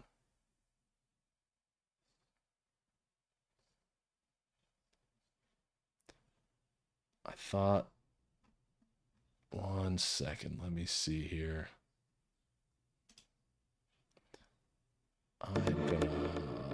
Let's see. I'm going to switch out of this for just a second. I'm going to take a look at some things. Yep, Del Lobo, the Del Lobo gang. I'm going to try and grab a video that I want to show you because leaving Denver was going through the mountains and it was really cool and surprising. Like a lot of the mountains had tunnels drilled right through them. It's amazing. And I want to try to get a video, but I have to download it real quick. Hopefully this doesn't kill the stream or anything. Shared with me.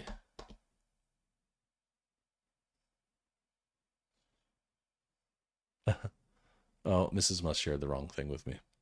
So I will have to get back with her on that. I have at least one though. All right, let's try this again. I'm coming back. Boop. Boop. So this isn't the best one, but there were some really cool tunnels that we went through. Like if you look at this, this is a mountain. It's It's part of a mountain, and there's a tunnel called the Eisenhower Tunnel, and we got to drive right through it.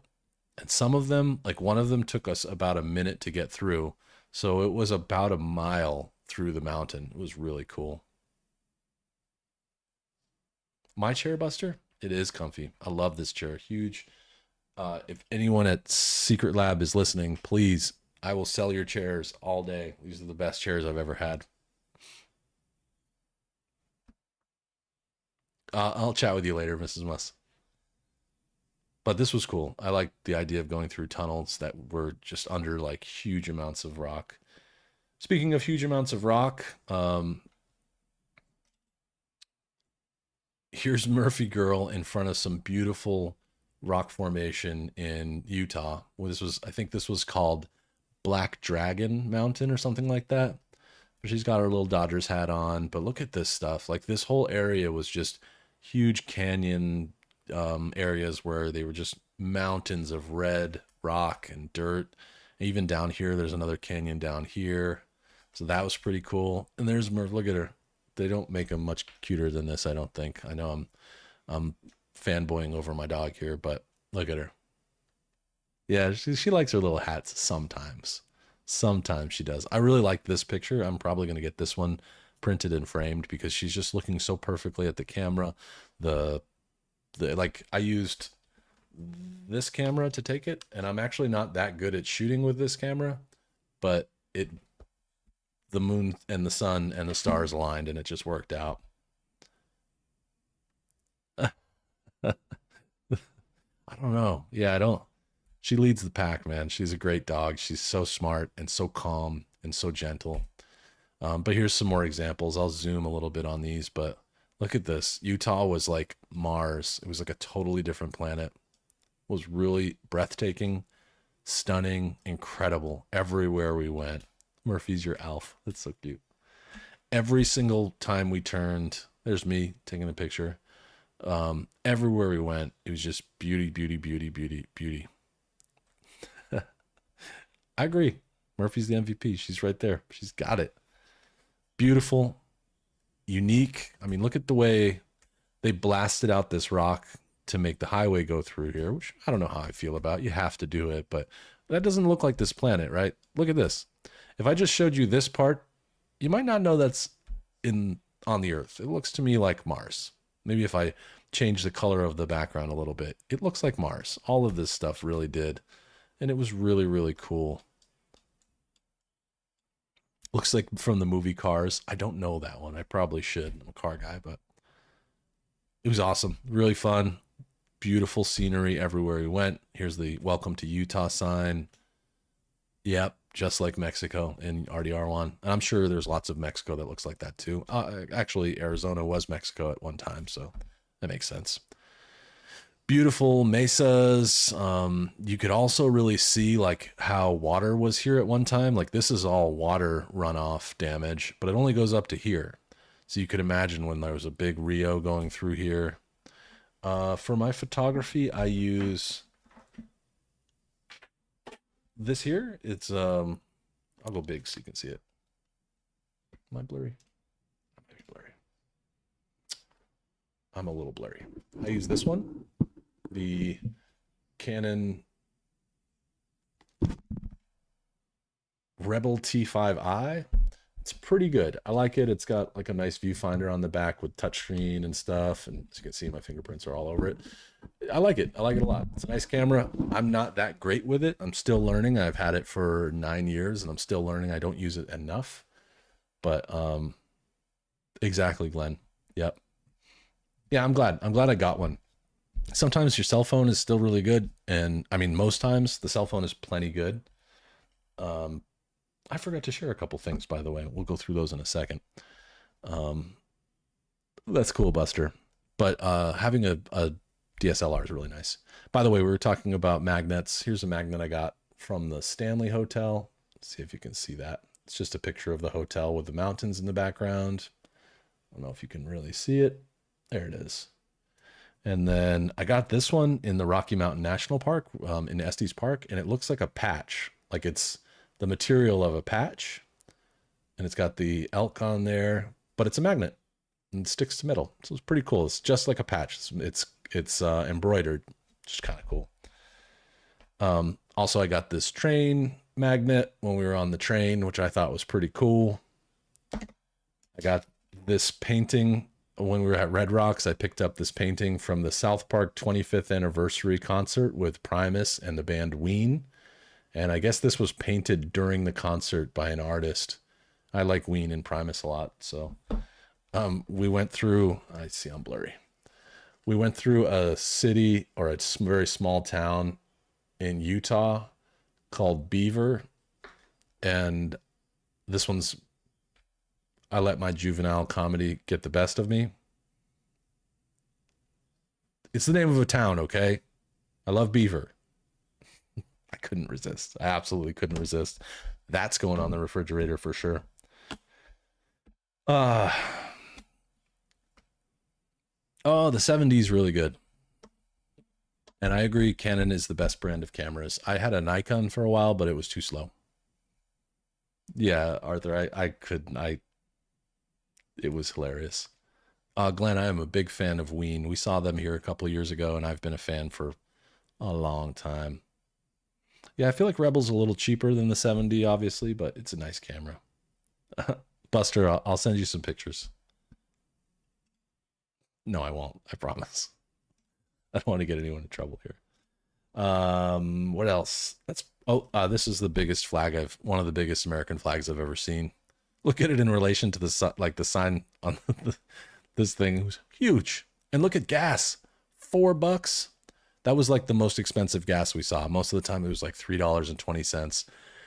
For reference, it's like $5 or $6 here. Usually I've seen it as high as 8, but it's usually like 5 or 6 in California because we get taxed. I don't know why. They don't like us very much.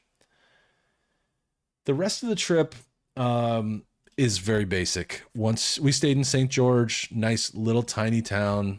Wasn't a lot there, but we had some good food, and it was kind of like a little college town. There's a college called Dixie there. The hotel we stayed in had a pool and a hot tub, so we went swimming, and then we got some food and some ice cream called Cement. I don't know if anyone has ever had Cement ice cream, but it's like a thicker, soft serve ice cream. It was really freaking good. I had mine with raspberry and cashews.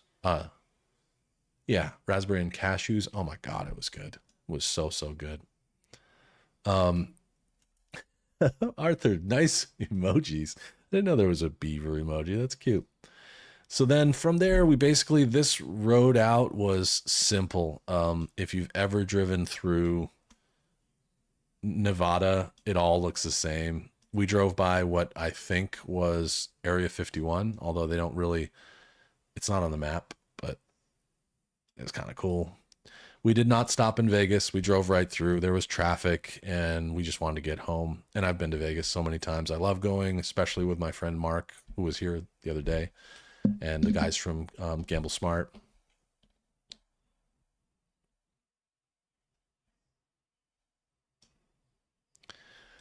You know, I think it was like the biggest flag I've ever seen in the U.S. I've seen bigger flags like in Ensenada in Mexico. I think it's Ensenada, right? Huge Mexican flag, bigger flags. I've seen bigger flags, but that was the biggest flag I've ever seen. I'm not familiar with the one that you're talking about, but it was huge.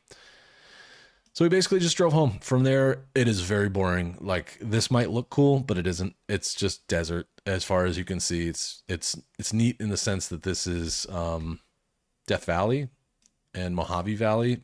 It's cool. Red Rock Canyon National Forest is really nice. We did not go there.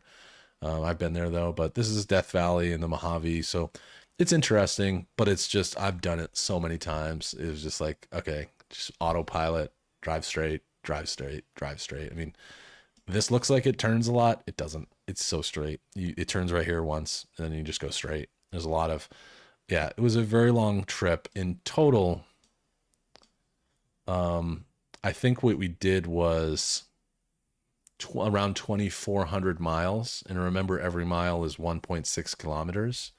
So I don't want to do that math on the top of my head, but 2,400 miles was quite a ride. It took us, again, we had two different cars because we had brake problems somewhere in here, and then we returned that car and got a Jetta that was like brand new.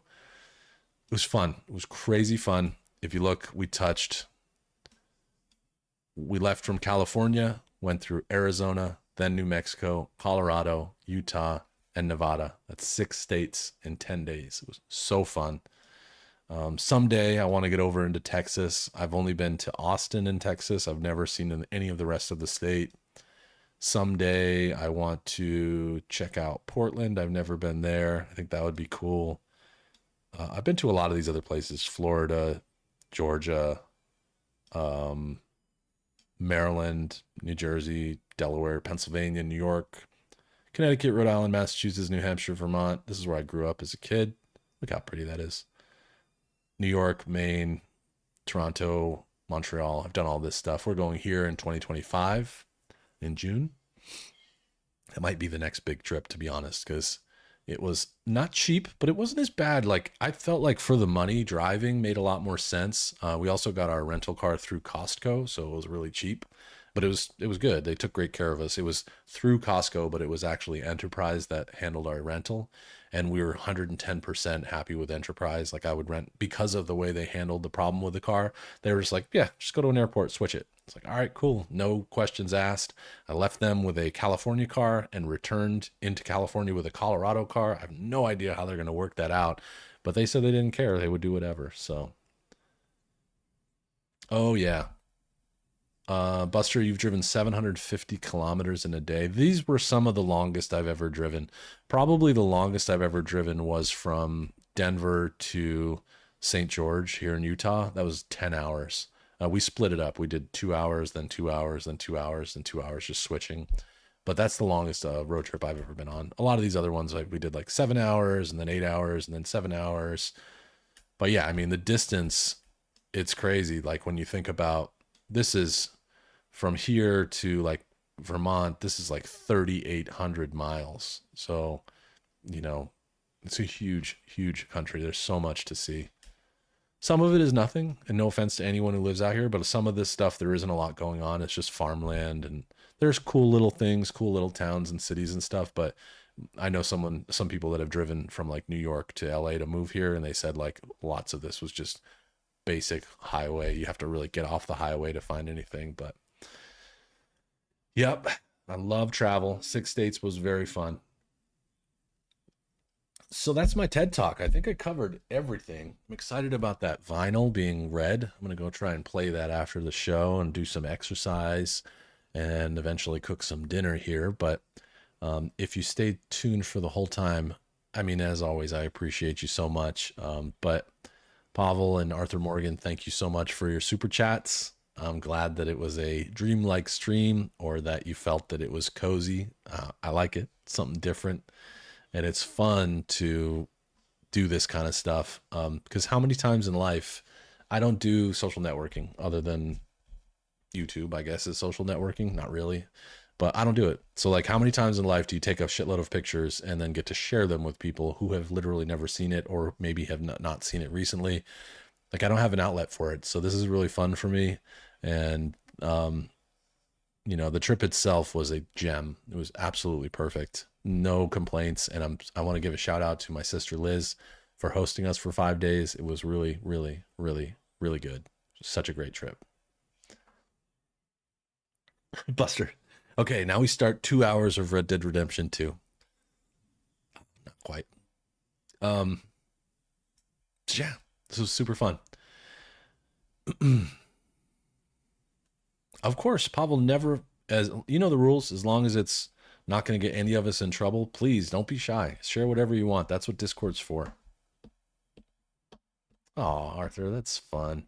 It's a big country. There's some great parts of it too. Yep, it's that time. Take care of yourself and each other across the country and across the globe. I'm so proud of you guys, and I'm so proud of this channel, and I'm so having so much fun in life because of it. So thank you, thank you, thank you. And Friday, pick up on Alan Wake again. And as I said on Monday, I don't know how much more I have to play of that game. I hope it's long. I hope there's more to it, but it's a linear game, so it'll be done eventually. Um, I know it, Pavel, and you're actually pretty good at finding trouble and speaking up about it. I appreciate that a lot. Thank you, Progs. Thanks for staying up so late. Buster, Glenn, You guys, everybody, thank you so much. Mrs. Musk, thanks for contributing the pictures and videos that you took. Thanks for, we worked on this a lot today. Like between our regular jobs, I'd be like, send me more pictures, send me the videos. We had to figure out how to move them all around because she's iPhone and I'm Android and the camera and all this other stuff. So I'm glad, Arthur. That was the plan. That was the plan. A little vacation for everyone. The only way you could have made it even closer is if you turned up the heat to like 95 degrees in your house while you were watching it. Then you would have really had the experience, but you got pretty much. So anyway, until Friday, I'll see most of you on Discord. Have a great rest of your week, and let's stay in touch. If anything wild comes up, or if you want to share something like Pavel was just talking about, I'll be on Discord, and I'll be there to watch it. Thank you very much. Peace, love, and burritos.